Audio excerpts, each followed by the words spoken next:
Hello दोस्तों, welcome to my YouTube channel Afariya vlog.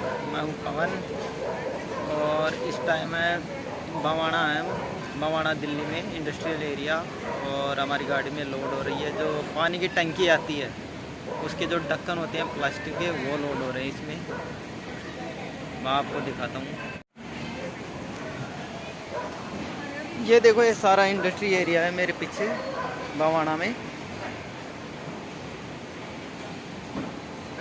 यहाँ लाइटें बनती है, डीजे की लाइट।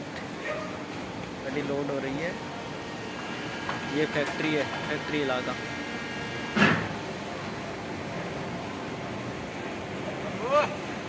ये देखो, गाड़ी लोड हो रही है और ये रही है हमारी गाड़ी। गाड़ी को दिखाता हूँ मैं आपको।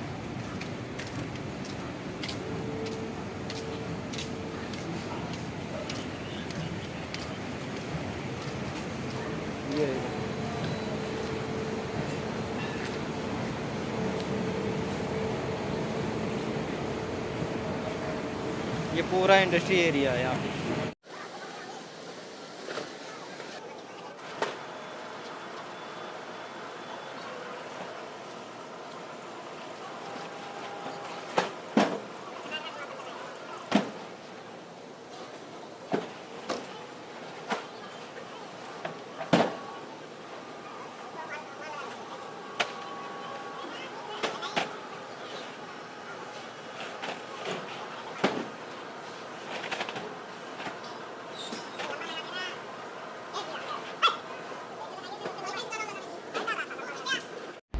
टंकी के ढक्कन लोड किए थे हमने और हम पहुंच गए हैं जयपुर।